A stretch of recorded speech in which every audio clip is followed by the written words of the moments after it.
नमस्कार दोस्तों, आपका इस वीडियो में स्वागत है। जैसा कि आप लोग जानते हैं कि हम लोग यूपी पीसीएस और आरए से रिलेटेड टेस्ट सीरीज स्टार्ट कर रहे हैं और यह टेस्ट सीरीज जो है वो मेडिकल हिस्ट्री से रिलेटेड है और इस टेस्ट सीरीज में आने वाले यूपी पीसीएस और आरए एग्जाम के लिए अत्यंत महत्वपूर्ण क्वेश्चन दिए गए हैं। तो चलिए टाइम को बिना वेस्ट किए आगे बढ़ते हैं और आप लोगों से एक विनम्र निवेदन है कि आप लोग चैनल को सब्सक्राइब कर लें, वीडियो को लाइक करें, शेयर करें और कमेंट करें और इस वीडियो के पीडीएफ के लिए टेलीग्राम चैनल को ज्वाइन कर लें, जो कि टेलीग्राम चैनल का लिंक डिस्क्रिप्शन में दे दिया गया है।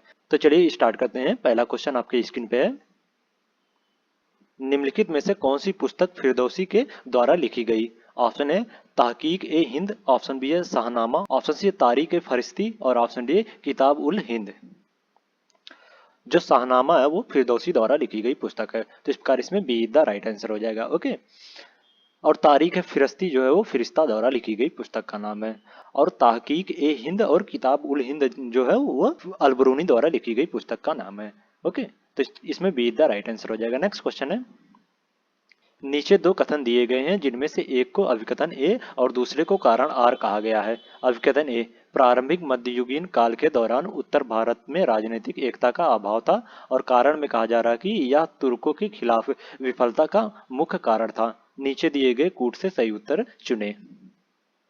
भारत में राजनीतिक एकता की कमी और उत्तर भारत में एक भी शक्तिशाली और व्यापक साम्राज्य का अभाव तुर्कों के विरुद्ध विफलता का मुख्य कारण था। तो इस प्रकार जो कथन ए है वो भी सही हो जाएगा और कारण जो है वो भी सही हो जाएगा इसमें। ओके, तो इसमें और कारण जो है वो कथन का सही व्याख्या भी करता है, तो इसमें ए इज द राइट आंसर हो जाएगा। नेक्स्ट क्वेश्चन है।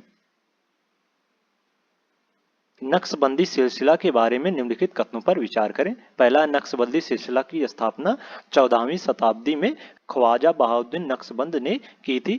और दूसरा कथन है यह सिलसिला समा यानी संगीत के विरुद्ध था। और तीसरा कथन है उन्होंने अकबर के उदार नीतियों का समर्थन किया। उपरोक्त में से कौन सा कथन सही है? नक्शबंदी सिलसिले की स्थापना जो है वो 14वीं शताब्दी में ख्वाजा बहाउद्दीन नक्शबंद ने की थी। तो इस प्रकार जो कथन एक है वो सही हो जाएगा इसमें। ओके, और यह सिलसिला जो है वो संगीत के विरुद्ध था, तो इस प्रकार जो कथन दो है वो भी सही हो जाएगा। और उन्होंने अकबर की उदार नीतियों का विरोध किया था, ना कि समर्थन किया था, तो इस प्रकार जो कथन तीन है वो गलत हो जाएगा इसमें। तो इसमें केवल एक और दो सही है, तो ए इज द राइट आंसर हो जाएगा। नेक्स्ट क्वेश्चन है। नीचे दो कथन दिए गए हैं जिनमें से एक को अभिकथन ए और दूसरे को कारण आर कहा गया है। अभिकथन ए, अलबरूनी केवल एक इतिहासकार ही नहीं था और कारण में कहा जा रहा है कि अलबरूनी का ज्ञान और रुचि जीवन के अन्य क्षेत्र जैसे खगोलीय विज्ञान, भूगोल और धर्मशास्त्र तक विस्तृत था। नीचे दिए गए कूट से सही उत्तर चुने।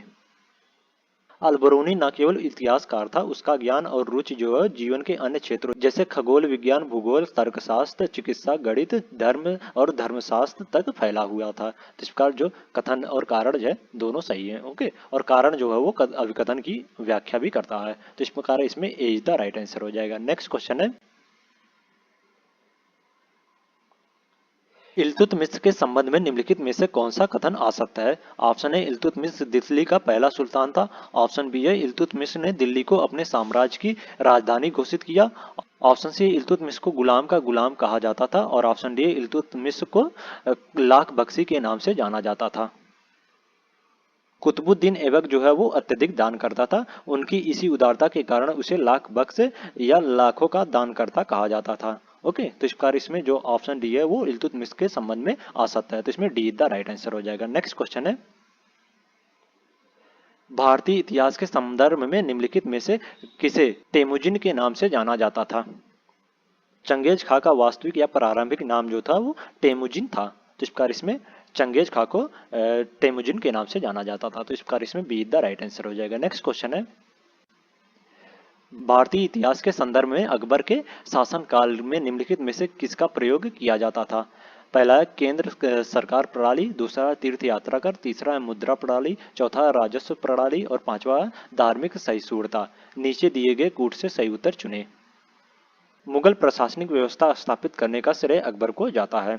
उनकी केंद्रीय शासन प्रणाली और सम्राट की स्थिति तथा अधिकारों एवं कर्तव्यों का व्याख्या, उनका प्रांतीय शासन, राजस्व प्रणाली, मुद्रा प्रणाली, मनसबदारी प्रणाली आदि सभी ने उनके समय में सफलता हासिल की और उनके उत्तराधिकारों के लिए शासन का आधार बना। तो इस प्रकार इसमें एक, तीन, चार, पांच द राइट आंसर हो जाएगा, तो इसमें बी द राइट आंसर हो जाएगा। इन चारों का प्रयोग जो है वो अकबर ने अपने शासनकाल में किया था। नेक्स्ट क्वेश्चन है। अलाउद्दीन खिलजी की मूल नियंत्रण नीति के संबंध में निम्नलिखित में से कौन सा कथन आ सकता है? ऑप्शन ए एक बड़ी सेना बनाए रखना, ऑप्शन बी है काला बाजारी रोकना, ऑप्शन सी है विद्रोह पर अंकुश लगाना और ऑप्शन डी है वस्तुओं की कीमतें बढ़ाना। अलाउद्दीन खिलजी ने आर्थिक सुधार का मुख्य उद्देश्य एक बड़ी सेना बनाए रखना, काला बाजारी रोकना और विद्रोह पर अंकुश लगाना था। उसके सैनिक आराम से रह सके इसके लिए उसने वस्तुओं की कीमतें तय कर दी और उनकी दरों में कम कर दी। तो इस प्रकार जो ऑप्शन डी है वो सही हो जाएगा इसमें। ओके, अलाउद्दीन खिलजी के मूल नियंत्रण नीति में ये शामिल नहीं है, वस्तुओं की कीमतें बढ़ी नहीं बल्कि घटी थी। तो इसमें डी द राइट आंसर हो जाएगा। नेक्स्ट क्वेश्चन है, भारतीय इतिहास के संदर्भ में निम्नलिखित में से कौन सा कालक्रम सही है? आदि शंकराचार्य का काल लगभग 8वीं शताब्दी था। ओके, और रामानुज का काल जो है वो 1017 से 1137 तक ईस्वी तक था। ओके, और गुरु नानक का काल जो है वो 1469 से 1539 ईस्वी तक था। मीराबाई का काल जो है वो 1498 से 1546 ईस्वी तक था। ओके, तो इस प्रकार पहले शंकराचार्य का काल था, फिर उसके बाद रामानुज का काल, फिर गुरु नानक का काल, फिर मीराबाई का। तो इसमें बी द राइट आंसर हो जाएगा। नेक्स्ट क्वेश्चन है, दिल्ली का वह पहला सुल्तान जिसने धर्म पर राज्य का नियंत्रण स्थापित किया। अलाउद्दीन खिलजी दिल्ली का पहला सुल्तान था जिसने धर्म पर राज्य का नियंत्रण स्थापित किया। तो इसका इसमें डी द राइट आंसर हो जाएगा। नेक्स्ट क्वेश्चन है, निम्नलिखित में से कौन सा कर फिरोज तुगलक द्वारा लगाए गए हक ए सर्ब कर से संबंधित है? फिरोज शाह तुगलक दिल्ली का पहला सुल्तान था जिसने उलेमा वर्ग की मंजूरी के बाद हक ए सर्ब नामक सिंचाई कर लगाया था। तो इस प्रकार इसमें ए इज द राइट आंसर हो जाएगा। हक ए सर्ब जो है वो सिंचाई कर से संबंधित था।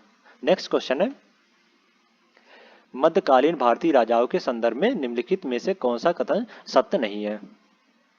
फिरोज शाह तुगलक ने दासों के लिए एक अलग विभाग दीवाने बंदगाह की स्थापना की थी क्योंकि उसे गुलामों से अत्यधिक लगाव था, न कि अलाउद्दीन खिलजी को। तो इस प्रकार जो ऑप्शन डी है वो सही नहीं है।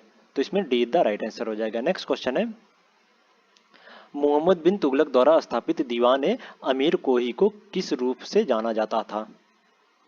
मोहम्मद बिन तुगलक ने कृषि की उन्नति के लिए एक नए विभाग दीवान ए अमीर कोही की स्थापना की थी। तो इस प्रकार इसमें बी द राइट आंसर हो जाएगा। दीवान ए अमीर कोही को किसान विभाग से के रूप में जाना जाता था। ओके, नेक्स्ट क्वेश्चन है, भारतीय इतिहास के संदर्भ में निम्नलिखित कथनों पर विचार करें। पहला है, अकबर ने अपने शासनकाल में आइन ए दहसाल नामक नई कर प्रणाली लागू की। और दूसरा कथन है, इस व्यवस्था के वास्तविक प्रेरणा आसफ खां थे। उपरोक्त में से कौन सा कथन सही है? नीचे दिए गए कूट से सही उत्तर का चयन कीजिए। अकबर ने आइन ए दहसाल नामक नई कर प्रणाली शुरू करके मुगल व्यवस्था को अस्थायी रूप दिया। इस व्यवस्था के वास्तविक प्रेरणकर्ता जो है वो टोडर मल थे, न कि आसफ खां थे। तो इस प्रकार जो कथन दो है वो गलत हो जाएगा। तो इसमें केवल एक सही है, तो ए इज द राइट आंसर हो जाएगा इसमें। ओके, नेक्स्ट क्वेश्चन है, भारतीय इतिहास के संदर्भ में किस शासक की सल्तनत दिल्ली से परगना तक फैली हुई थी? नसरुद्दीन मोहम्मद जो है वो तुगलक वंश का अंतिम शासक था। इसकी सल्तनत जो है वो दिल्ली से परगना तक फैली हुई थी। तो इस प्रकार इसमें बी द राइट आंसर हो जाएगा। नेक्स्ट क्वेश्चन है, निम्नलिखित में से किस सुल्तान ने भारत में भूमि माप पैमाने की शुरुआत की? सिकंदर लोदी ने भूमि मापने के लिए एक समान गज की शुरुआत की जो गज ए सिकंदरी के नाम से प्रसिद्ध हुआ। और इस पद्धति का उपयोग बाद में शेरशाह और अकबर ने अपने शासनकाल के दौरान किया था। तो इस प्रकार इसमें बी द राइट आंसर हो जाएगा। भूमि मापन पैमाने की शुरुआत जो है सिकंदर लोदी ने किया था। नेक्स्ट क्वेश्चन है, विजयनगर साम्राज्य में निम्नलिखित में से किस राजा का शासनकाल तेलुगु साहित्य का उत्कृष्ट युग माना जाता है? कृष्णदेवराय का शासनकाल जो है विजयनगर में तेलुगु साहित्य का शास्त्र युग माना जाता है। तो इस प्रकार इसमें डी द राइट आंसर हो जाएगा। नेक्स्ट क्वेश्चन है, विजयनगर के शासक कृष्णदेवराय की कराधान प्रणाली से संबंधित निम्नलिखित कथनों पर विचार करें। पहला है, केंद्रीय राजस्व विभाग को आठवने कहा जाता था। और दूसरा है, कारखानों के निजी मालिकों ने औद्योगिक कर का भुगतान किया। और तीसरा है, भू राजस्व की दर भूमि की गुणवत्ता के आधार पर तय की जाती थी। उपरोक्त में से कौन सा कथन सही है? नीचे दिए गए कूट से सही उत्तर का चयन कीजिए। विजयनगर के शासक कृष्णदेवराय की कराधान प्रणाली में भू राजस्व भूमि की गुणवत्ता के आधार पर निर्धारित की जाती थी। तो इस प्रकार जो कथन 3 है वो सही हो जाएगा इसमें। ओके। और राजस्व एकत्रित करने के लिए आठवें नामक एक अलग विभाग था। तो इस प्रकार जो कथन 1 है वो भी सही हो जाएगा। और विवाह कर, बागवानी शुल्क, सीमा शुल्क के अलावा कारखानों के निजी मालिकों को विभिन्न वस्तुओं के उत्पादन पर औद्योगिक कर देना पड़ता था। तो इस प्रकार जो कथन 2 है वो भी सही हो जाएगा। तो इसमें 1, 2, 3 तीनों कथन जो है सही है। तो इसमें सीधा राइट आंसर हो जाएगा। नेक्स्ट क्वेश्चन है, तालीकोटा के युद्ध के समय निम्नलिखित में से कौन विजयनगर साम्राज्य का शासक था?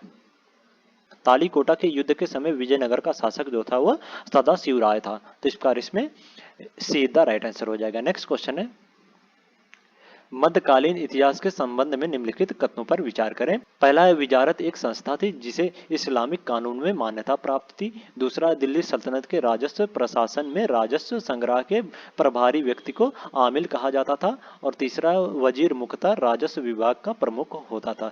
दीवान विजारत उसे कहते थे। उपरोक्त में से कौन सा कथन सही है? नीचे दिए गए कूट से सही उत्तर का चयन कीजिए। विजारत एक संस्था थी जिसे इस्लामिक कानून में मान्यता प्राप्त थी। तो इस प्रकार जो कथन 1 है वो सही हो जाएगा। दिल्ली सल्तनत के राजस्व प्रशासन में प्रत्येक परगने पर एक आमिल या अमाल गुजार नियुक्त किया जाता था जो परगने के राजस्व संग्रह की देखभाल करता था। तो इस प्रकार जो कथन 2 है वो भी सही हो जाएगा इसमें। ओके। और वजीर मुख्यतः राजस्व विभाग का प्रमुख होता था जिसे दीवाने विजारत कहा जाता था। तो इसका जो कथन 3 है वो भी सही हो जाएगा। तो इसमें 1, 2 तीनों कथन जो सही है। तो इसमें डी द राइट आंसर हो जाएगा। नेक्स्ट क्वेश्चन है, सल्तनत काल में इक्तादारों द्वारा सरकारी खजानों में जमा की जाने वाली अतिरिक्त राशि को क्या कहा जाता था? सल्तनत काल में इक्तादारों द्वारा सरकारी खजानों में जमा की जाने वाली अतिरिक्त राशि को फवाजिल कहा जाता था। तो इसका इसमें सीधा राइट आंसर हो जाएगा। नेक्स्ट क्वेश्चन है, निम्नलिखित में से कौन सा भारत का पहला मकबरा था जो शुद्ध इंडो इस्लामिक शैली से बनाया गया था? ऑप्शन है फिरोज शाह तुगलक का मकबरा, ऑप्शन बी अलाउद्दीन का मकबरा, ऑप्शन सी बलबन का मकबरा और ऑप्शन डी हुमायूं का मकबरा। भारत में शुद्ध इंडो इस्लामिक शैली से निर्मित पहला मकबरा जो है वो नई दिल्ली में महरौली के पास बनाया गया सुल्तान बलबन का मकबरा था। तो इस प्रकार इसमें सीधा राइट आंसर हो जाएगा। नेक्स्ट क्वेश्चन है, बलबन के संबंध में निम्नलिखित में से कौन सा कथन सत्य नहीं है? ऑप्शन ए, बलबन ने इल्तुतमिश द्वारा गठित तुर्क ए चालनी को जारी रखा। ऑप्शन बी, उन्होंने हर साल फारसी त्योहार नवरोज मनाने की परंपरा शुरू की। ऑप्शन सी, बलबन का वास्तविक नाम बहाउद्दीन था। और ऑप्शन डी, उन्होंने सिजदा और पैबोस की प्रथा की शुरुआत की। बलबन ने इल्तुतमिश द्वारा गठित तुर्क ए चालनी को समाप्त कर दिया था, न कि उसको जारी रखा था। तो इसका जो ऑप्शन ए है वो बलबन के संबंध में सत्य नहीं है। तो इसमें ए इज द राइट आंसर हो जाएगा। नेक्स्ट क्वेश्चन है, सूची 1 और सूची 2 का मिलान करें और नीचे दिए गए कूट से सही उत्तर चुनें। सूची 1 में स्थापत्य शैली और सूची 2 में मित्र राजवंश। मेहराब की निचली सतह पर कमल कली झालर की स्थापत्य शैली जो है वो खिलजी वंश से संबंधित है। तो इस प्रकार ए का 3 से सुमेलित हो जाएगा। ओके। अष्टकोणीय कब्रों का निर्माण जो है वो तुगलक वंश से संबंधित है। तो इस प्रकार बी का 4 से सुमेलित हो जाएगा। और स्तंभों में बोडगोई का उपयोग जो है वो विजयनगर साम्राज्य से संबंधित है। तो इस प्रकार सी का 2 से सुमेलित हो जाएगा। और झुकी हुई दीवारों वाली विशाल मुख्य द्वार जो है वो सरकी राजवंश से संबंधित है। तो इस प्रकार डी का 1 से सुमेलित हो जाएगा। तो इसमें 3, 4, 2, 1, 3, 4, 2, 1। तो इसमें बी द राइट आंसर हो जाएगा। ओके। नेक्स्ट क्वेश्चन है, निम्नलिखित में से किसे नई फारसी काव्य शैली का जनक माना जाता है? Option A Akbar, option B Bairam Khan, option C Amir Khusro और ऑप्शन डी जियाउद्दीन बरनी। अमीर खुसरो को नई फारसी काव्य शैली सबक ए हिंद या हिंदुस्तानी शैली का जनक माना जाता है। तो इसका इसमें सीधा राइट आंसर हो जाएगा। नेक्स्ट क्वेश्चन है, सूची 1 और सूची 2 का मिलान करें और नीचे दिए गए कूट से सही उत्तर चुनें। सूची 1, सूची 2। जियाउद्दीन बर्नी जो है वो फतवा ए जहादिरी नामक पुस्तक लिखी थी। तो इस प्रकार ए का 3 से सुमेलित हो जाएगा। अमीर खुसरो जो है वो खैतून उल फतू नामक पुस्तक लिखी थी। तो बी का 4 से सुमेलित हो जाएगा। मिन्हाज उस सिराज जो है वो तबकात ए नासिरी नामक पुस्तक लिखी थी। तो सी का 2 से सुमेलित हो जाएगा। याहिया बिन अहमद जो है वो तारीख ए मुबारक शाही नामक पुस्तक लिखी थी। तो इस प्रकार डी का 1 से सुमेलित हो जाएगा। तो इसमें 3, 4, 2, 1, 3, 4, 2, 1। तो इसमें सीधा राइट आंसर हो जाएगा। नेक्स्ट क्वेश्चन है, भारतीय इतिहास के संदर्भ में निम्नलिखित यात्रियों के आगमन का सही क्रम क्या था? मार्को पोलो जो है वो 1268 से 1310 ईस्वी तक भारत में रहा था। 1268 से 1310 तक। अब्दुल रजा जो है 1422 से 46 तक भारत में रहा था। और टेवेर्नियर जो है वो 17वीं शताब्दी में भारत आया था। 17वीं शताब्दी में भारत आया था। ओके, 17वीं शताब्दी में भारत आया था। और मनुची जो है वो 1653 से 1708 तक भारत में रहा था। तो इस प्रकार पहले मार्को पोलो आया था, फिर अब्दुल रजाक आया था, फिर टवार्नियर आया था, फिर मनुची आया था। तो इस प्रकार 4 2 1 3 4 2 1 3, तो इसमें ए इज द राइट आंसर हो जाएगा। नेक्स्ट क्वेश्चन है, मध्यकालीन विद्वान या लेखक हेमचंद्र सूरी निम्नलिखित में से किस धर्म के अनुयायी थे? मध्यकालीन विद्वान या लेखक हेमचंद सूरी जो है वो जैन धर्म के अनुयायी थे। तो इस प्रकार इसमें बी द राइट आंसर हो जाएगा। नेक्स्ट क्वेश्चन, मध्यकालीन भारत में ग्रामकूट या महाटटक पदनामों का प्रयोग किसके लिए किया जाता था? मध्यकाल में ग्राम प्रधान को नामित करने के लिए ग्रामकूट या महाटटक पदोनाम उपयोग किया जाता था। तो इस प्रकार इसमें सी द राइट आंसर हो जाएगा। नेक्स्ट क्वेश्चन है, दक्षिण भारत में मध्यकाल के दौरान जारी किए गए सोने के सिक्के निम्नलिखित में से किस नाम से जाने जाते थे? दक्षिण भारत में मध्यकाल के दौरान जारी किए गए सोने के सिक्के जो हैं वो फड़म नाम से जाने जाते थे। तो इस प्रकार इसमें सी द राइट आंसर हो जाएगा। नेक्स्ट क्वेश्चन है, निम्नलिखित में से कौन सी फसल 13वीं और 14वीं शताब्दी के दौरान भारतीय किसानों द्वारा बोई गई फसल है?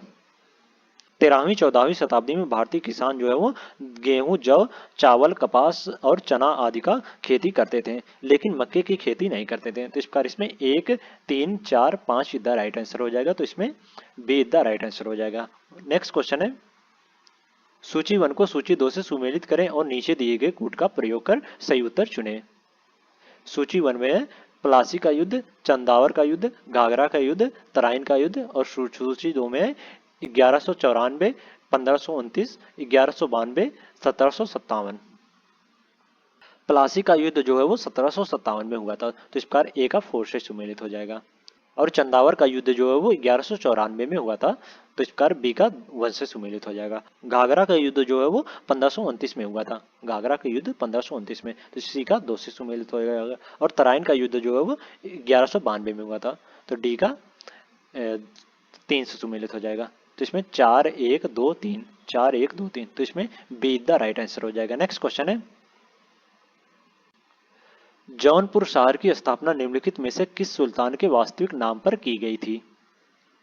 जौनपुर शहर की स्थापना जो 14वीं शताब्दी के सुल्तान फिरोज शाह तुगलक ने अपने चचेरे भाई सुल्तान मोहम्मद बिन तुगलक की याद में की थी। तो इस प्रकार इसमें सी द राइट आंसर हो जाएगा। ओके, मोहम्मद बिन तुगलक के नाम पर मोहम्मद बिन तुगलक के नाम पर जौनपुर शहर की स्थापना की गई थी। नेक्स्ट क्वेश्चन है, निम्नलिखित में से कौन सा सुमेलित नहीं है?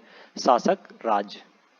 Option A Rana Hamir Mewar, option B Yusuf Adil Shah Bijapur, option C Malik Raj Faruqi Golconda और ऑप्शन डी बाज बहादुर मालवा।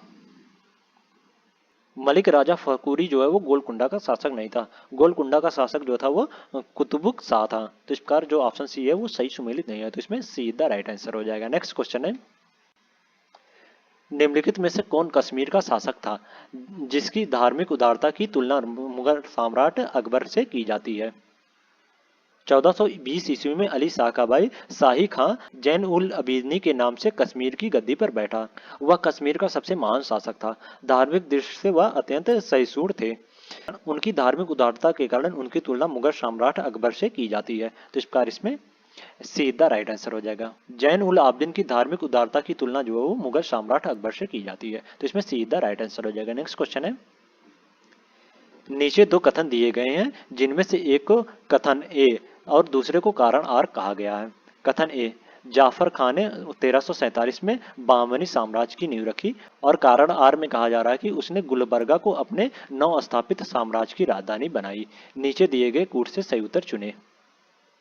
जाफर खां नामक सरदार ने अलाउद्दीन हसन बहमन शाह की उपाधि धारण की और 1347 में बहमनी साम्राज्य की नींव रखी। तो इस प्रकार जो कथन है वो सही हो जाएगा इसमें। ओके। और उसने गुलमर्ग को अपने नव स्थापित साम्राज्य की राजधानी बनाई थी। तो इस प्रकार जो कारण है वो भी सही हो जाएगा और कारण जो है वो कथन का व्याख्या भी करता है। तो इस प्रकार इसमें ए इज द राइट आंसर हो जाएगा। नेक्स्ट क्वेश्चन है, निम्नलिखित में से किसके द्वारा गुलबर्गा का नाम आहसानाबाद रख दिया गया था?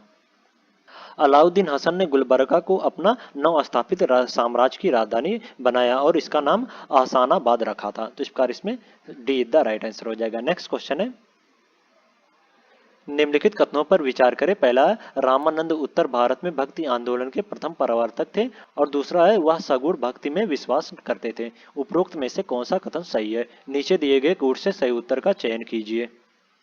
रामानंद उत्तर भारत में भक्ति आंदोलन के प्रथम प्रवर्तक थे और उनका जन्म जो है वो 1299 में प्रयागराज में एक कन्या कुब्ज ब्राह्मण परिवार में हुआ था। तो इस प्रकार जो कथन एक है वो सही हो जाएगा इसमें। ओके। और वह सगुण ईश्वर की आराधना में विश्वास करते थे। तो इस प्रकार जो कथन दो है वो भी सही हो जाएगा। तो इसमें एक और दो दोनों सही है, तो सीधा राइट आंसर हो जाएगा। नेक्स्ट क्वेश्चन है, चराई कर लगाने वाला दिल्ली का पहला सुल्तान कौन था? अलाउद्दीन खिलजी जो चराई कर लगाने वाला दिल्ली का पहला सुल्तान था। अलाउद्दीन खिलजी द्वारा लगाए गए दो नए कर थे। घरी कर घरों और झोपड़ियों पर लगाया जाता था और चराई कर जो है वो दुधारू पशुओं पर लगाया जाता था। तो इस प्रकार इसमें बी द राइट आंसर हो जाएगा। नेक्स्ट क्वेश्चन है, निम्नलिखित में से कौन सी रचना मीराबाई की नहीं है? कृष्ण गीतावली ग्रंथ जो है वो संत तुलसीदास द्वारा लिखी गई थी, ना कि मीराबाई द्वारा। तो इस प्रकार इसमें बी द राइट आंसर हो जाएगा। नेक्स्ट क्वेश्चन है, तुलसीदास के संबंध में निम्नलिखित में से कौन सा कथन असत्य है? ऑप्शन ए वह रामचरितमानस नामक ग्रंथ के रचयिता थे। ऑप्शन बी उन्होंने अपना अधिकांश जीवन मथुरा में बिताया। ऑप्शन सी संत तुलसीदास मुख्यतः अकबर और जहांगीर के समकालीन थे और ऑप्शन डी है तुलसीदास ने विनय पत्रिका की रचना की थी। तुलसीदास ने अपना अधिकांश समय जो है वो वाराणसी में बिताया था, ना कि मथुरा में। तो इस प्रकार जो ऑप्शन बी है वो तुलसीदास के संबंध में सत्य नहीं है। तो इसमें बी द राइट आंसर हो जाएगा। नेक्स्ट क्वेश्चन है, निम्नलिखित में से किस संप्रदाय में विठोबा की पूजा की जाती है? वारकरी संप्रदाय में विठोबा की पूजा की जाती है। तो इस प्रकार इसमें सी द राइट आंसर हो जाएगा। ओके। नेक्स्ट क्वेश्चन है, निम्नलिखित में से कुतुबुद्दीन बख्तियार काकी किसके शिष्य थे? कुतुबुद्दीन बख्तियार काकी जो है वो ख्वाजा मोइनुद्दीन चिश्ती के प्रमुख शिष्य थे। तो इस प्रकार इसमें बी द राइट आंसर हो जाएगा। नेक्स्ट क्वेश्चन है, बाबा फरीद के शिष्यों के संबंध में निम्नलिखित में से कौन सा सही नहीं है? जो शेख सलीम चिश्ती हैं वो बाबा फरीद के शिष्य नहीं थे। तो इस प्रकार इसमें डी द राइट आंसर हो जाएगा। नेक्स्ट क्वेश्चन है, मेरे घर में दो दरवाजे हैं, अगर सुल्तान एक से आएगा तो मैं दूसरे से बाहर जाऊंगा। यह कथन किस संत का है? मेरे घर में दो दरवाजे हैं, अगर सुल्तान एक से आएगा तो मैं दूसरे से बाहर जाऊंगा। यह कथन जो है वो शेख निजामुद्दीन औलिया का है। तो इस प्रकार इसमें डी द राइट आंसर हो जाएगा। नेक्स्ट क्वेश्चन है, अकबर के शासनकाल की निम्नलिखित घटनाओं को कालानुक्रम क्रम में व्यवस्थित करें। पहला राफल फ्रिंज का फतेहपुर सीकरी आगमन, दूसरा अकबर ने घोड़े को दागने की प्रथा फिर से शुरू की और तीसरा मनसबदारी प्रथा प्रारंभ करना और चौथा महाजरनामा की घोषणा। नीचे दिए गए कूट से सही उत्तर चुने। रफल फिंच जो है वो फतेहपुर सीकरी और आगरा पहुंचने वाला अंग्रेज व्यापारी था 1583 से 86 में। 1583 से 86 में, 83 से 86 में। ओके। और अकबर ने 1573 से 74 में घोड़े दागने की प्रथा शुरू की थी। 1573 से 74 में घोड़े दागने की प्रथा शुरू की थी। मनसबदारी प्रथा जो है वो 1575 में प्रारंभ की गई थी अकबर के द्वारा, 1575 में। और अकबर ने 1579 में महाजरनामा की घोषणा की थी, 1579 में। तो इस प्रकार पहले अकबर ने घोड़े की दागने की प्रथा शुरू की थी, फिर मनसबदारी का प्रथा का प्रारंभ किया था, फिर महाजरनामा की घोषणा की थी, फिर राल चिफ्स का फतेहपुर सीकरी आगमन हुआ था। तो इसमें 2 3 4 1, 2 3 4 1, तो इसमें ए इज द राइट आंसर हो जाएगा। नेक्स्ट क्वेश्चन है, मध्यकाल में खान का शब्द निम्नलिखित में से किससे संबंधित है? ऑप्शन ए सूफीवाद के शिक्षक और मार्गदर्शन, ऑप्शन बी है सूफी संत का निवास स्थान, ऑप्शन सी है इस्लाम के धार्मिक कानून के विद्वान और ऑप्शन डी है एक सूफी समारोह का नाम। मध्यकाल में खान का शब्द जो है वो सूफी संतों का निवास स्थल के रूप में प्रयोग किया जाता था। तो इस प्रकार इसमें बी द राइट आंसर हो जाएगा। ओके, नेक्स्ट क्वेश्चन है, बाबर ने तुजुक ए बाबरी में किस हिंदू राज्य का उल्लेख किया है? बाबर ने अपनी आत्मकथा में जिन दो हिंदू राज्यों का उल्लेख किया है वे हैं विजयनगर और मेवाड़। तो इस प्रकार इसमें बी द राइट आंसर हो जाएगा। ओके, तुजुक ए बाबरी में बाबर ने विजयनगर का उल्लेख किया है। नेक्स्ट क्वेश्चन, निम्नलिखित में से किस युद्ध के बाद शेरशाह सूरी ने शेरशाह की उपाधि धारण की? 1539 में चौसा के युद्ध में हुमायूं को पराजित करने के बाद उसने शेरशाह की उपाधि धारण की और अपने नाम पर खुतबा पढ़वाया तथा सिक्के चलाए। तो इस प्रकार इसमें ए इज द राइट आंसर हो जाएगा। नेक्स्ट क्वेश्चन है, किस शासक द्वारा चलाई गई मुद्रा प्रणाली के संबंध में इतिहासकार स्मिथ ने लिखा कि यह रुपया ही वर्तमान ब्रिटिश मुद्रा प्रणाली का आधार है? Option A Akbar, option B Aurangzeb, option C Jahangir और ऑप्शन डी शेर शाह। शेर शाह द्वारा चलाई गई मुद्रा प्रणाली के संबंध में इतिहासकार स्मिथ ने लिखा कि यह रुपया वर्तमान ब्रिटिश मुद्रा प्रणाली का आधार है। तो इस प्रकार इसमें डी द राइट आंसर हो जाएगा। नेक्स्ट क्वेश्चन है, जिल ए इलाही की भव्य उपाधि धारण किसने धारण की थी? Option A Balban, option B Alauddin Khilji, option C Firoz Shah Tughlaq और ऑप्शन डी इल्तुतमिश। बलबन ने जिल ए इलाही की भव्य उपाधि धारण की थी। तो इस प्रकार इसमें ए इज द राइट आंसर हो जाएगा। नेक्स्ट क्वेश्चन है, मुगल सम्राट अकबर से संबंधित निम्नलिखित कथनों पर विचार करें और सही उत्तर चुनें। ऑप्शन ए अकबर ने सैन्य अभियान के लिए मुजफ्फर खान तुर्बती को नियुक्त किया था, ऑप्शन बी मुगल मनसबदारी प्रणाली तुर्की से ली गई थी और ऑप्शन सी है अकबर की मनसबदारी प्रणाली दशमलव प्रणाली पर आधारित थी और ऑप्शन डी है अकबर ने 1570 में दीन ए इलाही की स्थापना की। 1575 ईस्वी में अकबर ने मनसबदारी प्रणाली के आधार पर सेना का गठन किया था और अकबर की मनसबदारी प्रणाली जो है वो दशमलव पद्धति पर आधारित थी। तो इस प्रकार इसमें जो ऑप्शन सी है वो सही हो जाएगा। नेक्स्ट क्वेश्चन है, निम्नलिखित में से कौन किताब उल रहला नामक पुस्तक के लेखक हैं? इब्न बतूता ने अपनी यात्रा का विवरण किताब उल रहला नामक पुस्तक में प्रस्तुत किया है। तो इस प्रकार इसमें सी द राइट आंसर हो जाएगा। किताब उल रहला नामक पुस्तक के लेखक जो है वो इब्न बतूता थे। तो इसमें सी द राइट आंसर हो जाएगा। नेक्स्ट क्वेश्चन है, निम्नलिखित में से कौन सा स्मारक फतेहपुर सीकरी से संबंधित नहीं है? अकबर का मकबरा जो है वो फतेहपुर सीकरी से संबंधित नहीं है। अकबर का मकबरा जो है वो सिकंदराबाद में स्थित है। तो इस प्रकार इसमें डी द राइट आंसर हो जाएगा। नेक्स्ट क्वेश्चन है, सूची 1 को सूची 2 से सुमेलित करें और सूचियों के नीचे दिए गए कूट का उपयोग कर सही उत्तर चुनें। सूची 1 में स्मारक और सूची 2 में स्थान। जहांगीर का मकबरा जो है वो लाहौर में है, तो ए का 4 से सुमेलित हो जाएगा इसमें। ओके, स्वर्ण महल जो है वो फतेहपुर सीकरी में स्थित है, तो बी का 3 से सुमेलित हो जाएगा। ओके, और अकबरी महल जो है वो आगरा में स्थित है, तो सी का 2 से सुमेलित हो जाएगा। और बाबर का मकबरा जो है वो काबुल में स्थित है, तो डी का 1 से सुमेलित हो जाएगा। तो इसमें 4 3 2 1 4 3 2 1, तो इसमें बी द राइट आंसर हो जाएगा। नेक्स्ट क्वेश्चन है, फारसी में अनुवादित रजमनामा निम्नलिखित में से किससे संबंधित है? फारसी में अनुवादित रजमनामा जो है वो महाभारत से संबंधित है, तो इस प्रकार इसमें सी द राइट आंसर हो जाएगा। नेक्स्ट क्वेश्चन है, निम्नलिखित में से कौन सी उपाधि सम्राट अकबर के प्रसिद्ध लेखक मोहम्मद हुसैन को दी गई थी? ऑप्शन ए अमीर ए आजम, ऑप्शन बी युग प्रधान, ऑप्शन सी है जगत गुरु और ऑप्शन डी है जरी कलम। अकबर के दरबार के प्रसिद्ध लेखकों में सबसे प्रमुख कश्मीर के मोहम्मद हुसैन थे, जिन्हें अकबर ने जरी कलम की उपाधि दी थी। तो इसका इसमें डी द राइट आंसर हो जाएगा। नेक्स्ट क्वेश्चन है, चंदावर की युद्ध निम्नलिखित में से किसके बीच लड़ा गया था? चंदावर का युद्ध जो है वो 1194 ईस्वी में मोहम्मद गौरी और जयचंद्र के मध्य लड़ा गया था। तो इस प्रकार इसमें सी द राइट आंसर हो जाएगा। नेक्स्ट क्वेश्चन है, निम्नलिखित में से किसने भारत में अंग्रेज राजदूत विलियम हॉकिंस को इंग्लिश खान की उपाधि दी थी? जहांगीर ने हॉकिंस को इंग्लिश खान की उपाधि प्रदान की थी। तो इस प्रकार इसमें बी द राइट आंसर हो जाएगा। नेक्स्ट क्वेश्चन है, नीचे दो कथन दिए गए हैं जिनमें से एक को कथन ए और दूसरे को कारण आर कहा गया है। कथन ए, जहांगीर एक उच्च श्रेणी के लेखक और आलोचक थे, और कारण में कहा जा रहा है कि जहांगीर ने अपनी आत्मकथा में अपने गुणों के साथ साथ अपनी व्यक्तिगत खामियों को भी दर्ज किया है। नीचे दिए गए कोड से सही उत्तर चुने। जहांगीर एक उच्च कोटि के लेखक एवं आलोचक थे, तो इस प्रकार जो कथन एक है वो कथन ए है वो सही हो जाएगा इसमें। ओके।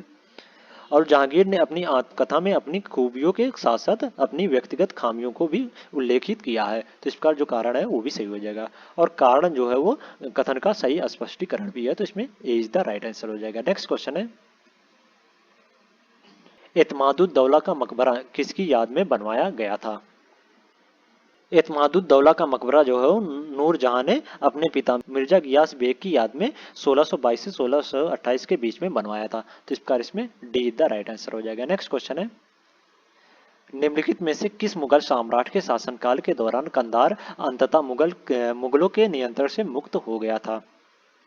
शाहजहां के समय में कांधार अंततः मुगलों के नियंत्रण से मुक्त हो गया था, तो इस प्रकार इसमें सी द राइट आंसर हो जाएगा। नेक्स्ट क्वेश्चन है, हम किस स्मारक में भारतीय, ईरानी और मध्य एशियाई वास्तुकला का पहला संतुलित समन्वय देखते हैं? हम लोग ताजमहल में भारतीय, ईरानी और मध्य एशियाई वास्तुकला का पहला संतुलित समन्वय देखते हैं, तो इस प्रकार इसमें डी द राइट आंसर हो जाएगा। नेक्स्ट क्वेश्चन है, निम्नलिखित में से कौन सा दारा सिकोर से संबंधित नहीं है?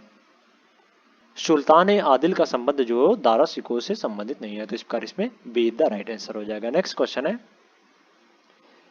निम्नलिखित में से किस किले को औरंगजेब ने अकबर की तरह सुनहरी चाबी से खुलवाया था? Option A Bijapur, option B Bidar, option C Golconda और ऑप्शन डी अहमदनगर।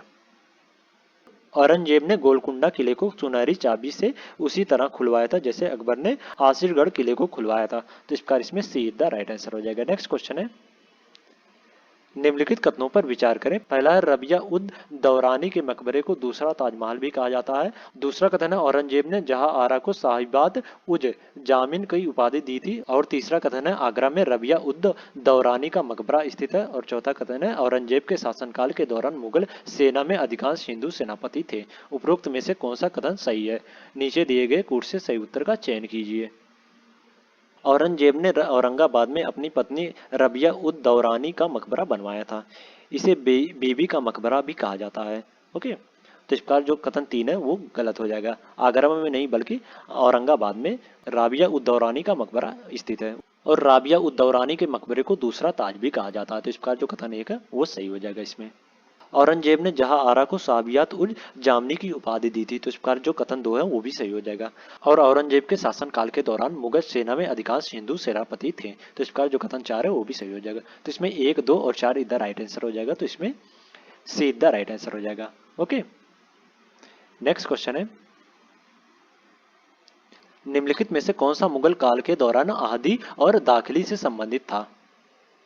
मुगल काल में मनसबदार सैनिकों के अलावा 2 और प्रकार के घुड़सवार सैनिक होते थे जिन्हें आदी और दाखिली कहा जाता था, तो इस प्रकार इसमें बी द राइट आंसर हो जाएगा। ओके, आदी और दाखिली का संबंध जो है घुड़सवार सैनिक से है, तो इसमें बी द राइट आंसर हो जाएगा। नेक्स्ट क्वेश्चन है, मुगल प्रशासन में विद्वानों एवं धार्मिक लोगों को अनुदान के रूप में दी जाने वाली कर मुक्त भूमि को क्या कहा जाता था?